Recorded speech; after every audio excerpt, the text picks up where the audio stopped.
Hi, thank you for tuning in for another edition of Journeys with Jack. Today I want to talk about a rather unique sporting event, Wimbledon. So, summer of 2023, my daughter was in school at Mansfield College at Oxford University for the summer term, and the rest of the family, we decided we'd go over and visit, naturally. So, I told my wife, if we got to go in July, I want to go to Wimbledon. So, we flew into London and we had a room at the Premier Inn at Tower Hill. And the first day we toured the Tower of London and everybody collapsed into bed, exhausted from the jet lag. And then everyone slept rather late the next morning. I'd gotten up and went to breakfast. And in the dining room, I met some English that had been to Wimbledon. Now, I vaguely knew that you could buy a debenture card for about $5,000, as I'd learned from a guy at the hotel where we initially were booked. And then later I said, well, I'm not going to pay $5,000 for each member of the family. I'll go broke. So then I started looking around and I saw that you could queue up in the morning and get a general admission ticket. Well, I didn't really know how all that worked, but I figured out that you did not want to ride the London Underground and get off at the Wimbledon station, but you instead wanted to get off at the Southfield station, which was about a 5-minute walk to the area where you'd queue up.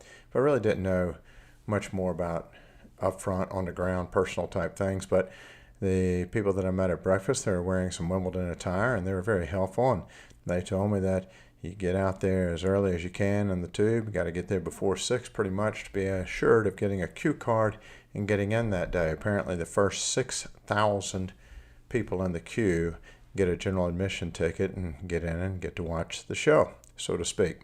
So I resolved that we'd do it the next day. So July 8th, Saturday, we got up at 4:30 in the morning and walked from the Premier Inn to the Tower Hill tube station.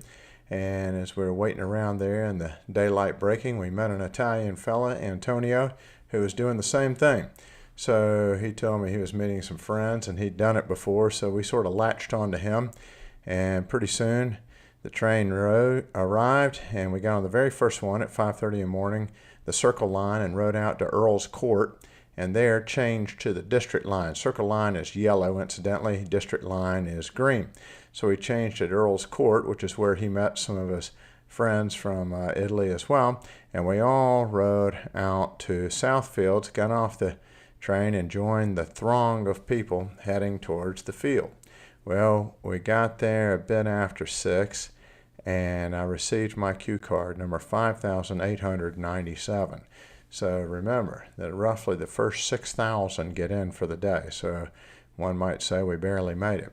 Well, then became the fun part. We waited and waited and waited. It reminded me of what my dad used to say about the Army: hurry up and wait.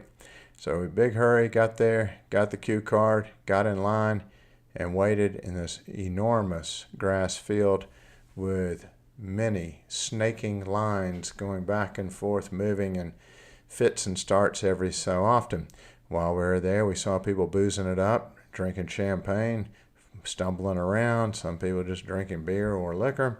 Lots of people engaging in spontaneous activities like beach ball. But what was coolest was some guys got up a cricket match, and my son went over and played, and that was kind of fun, I think, for him and for the rest of the guys. And then we also went to sleep on the ground, as did many other people. I mean, you're there for hours. Along the way, it rained and drizzled a little bit. We got little stickers that said, "I queued in the rain." So eventually, about 12:30, we got up to the admission gate, and I paid £27 per person, which I thought was quite a bargain to be able to get into Wimbledon.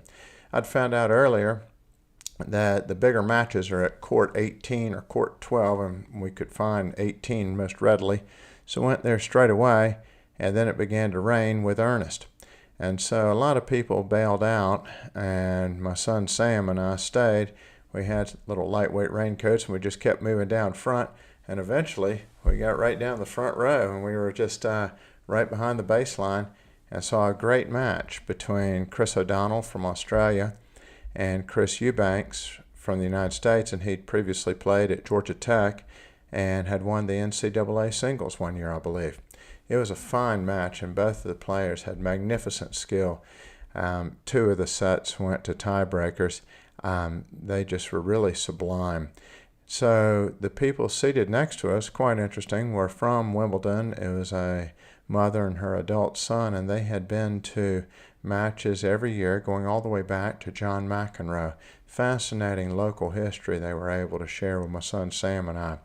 Well, then it began to rain even harder as the match concluded, and we all ducked for cover. They have these giant tents and areas set up where, typical of the English, you can buy a pint and you can get some food there, bangers and mash, etc. My wife and daughter decided they'd do a bit of shopping. My son Sam and I prevailed upon them to join us over on the doubles courts, where you can sit right down close to the court. I mean, you're unbelievably close. The doubles, I was able to get again on the front row, and but it's at mid-court on this occasion. It was fantastic. We got a lot of good tennis in, but then it began to rain again and harder. So my wife and daughter had already ducked out, and so my son Sam and I went over and did like the English, and I had a pint, and then we finally found my wife and daughter seated by some hedges, and my daughter said, "Dad, I've got a surprise for you." Well, naturally, I inquired what it was, and she held up this debenture ticket, and this is what it looks like. So you can see where it says debenture, and this one is for center court, and over on this side says Wimbledon. By the way, that behind me on the blue bag over my shoulder, I guess this side, is the logo for Wimbledon. And so I said, "How did you come by this debenture ticket?" And I was quoted a price of about $5,000 to get one. And she told me the story that she had been sitting on a ledge by three English girls, and an older gentleman walked up and asked if they wanted his 4 debenture passes. The 3 English girls got 3, and one wound up with my daughter. And she had decided that I would enjoy it more so, and so very kindly she gave it to me, and the rest of the family decided they'd go back to the hotel, because by now the rain was really beating down, and the PA announcer had said that they were going to close play on the outside courts for the day. Now, center court has a mechanical roof, and so they were able to close the roof and continue play there. And so as the family went back to the hotel, I went over to center court and wound up with some fantastic seats, which were just behind the Royal box. And I was in for a treat that day, as the Royals weren't necessarily there, but a lot of athletes were, the most famous of whom was Billie Jean King, who had won Wimbledon back in the 1970s women's division. So as play began, I got to see Ons Jabeur play a great match and defeat Bianca Georgescu, and then subsequently the British favorite Katie Bolton came out to play, and she was defeated by the previous year's champion Elena Rybakina. Both of the matches were fantastic, great fun, great atmosphere, and really a unique sporting event that, praise God, I got that debenture ticket that my daughter was fortunate enough to receive from the older gentleman. So what I would say is you really want to try to avail yourself of going to Wimbledon if you're over that way in July, early July, I should say. And the best way to do it and be assured of getting in is just what I did. Get to the tube at the crack of dawn, get on that first train, get out there and change lines. If you're riding the Circle, change at Earl's Court and go out the district. If you're on the district the whole way, you don't have to change, just go all the way out to Southfields. You'll be amazed at the number of people doing the same thing as you get closer. And then just follow the throng and get out there to the grassy field, get your cue card, get in line, and you'll be glad you did. It's really a veritable bargain if you think that you're only going to pay £27 for general admission and the level of tennis that you get to see. I hope this is helpful and gives you some ideas about how to have this very unique and pleasurable experience. Happy journeys.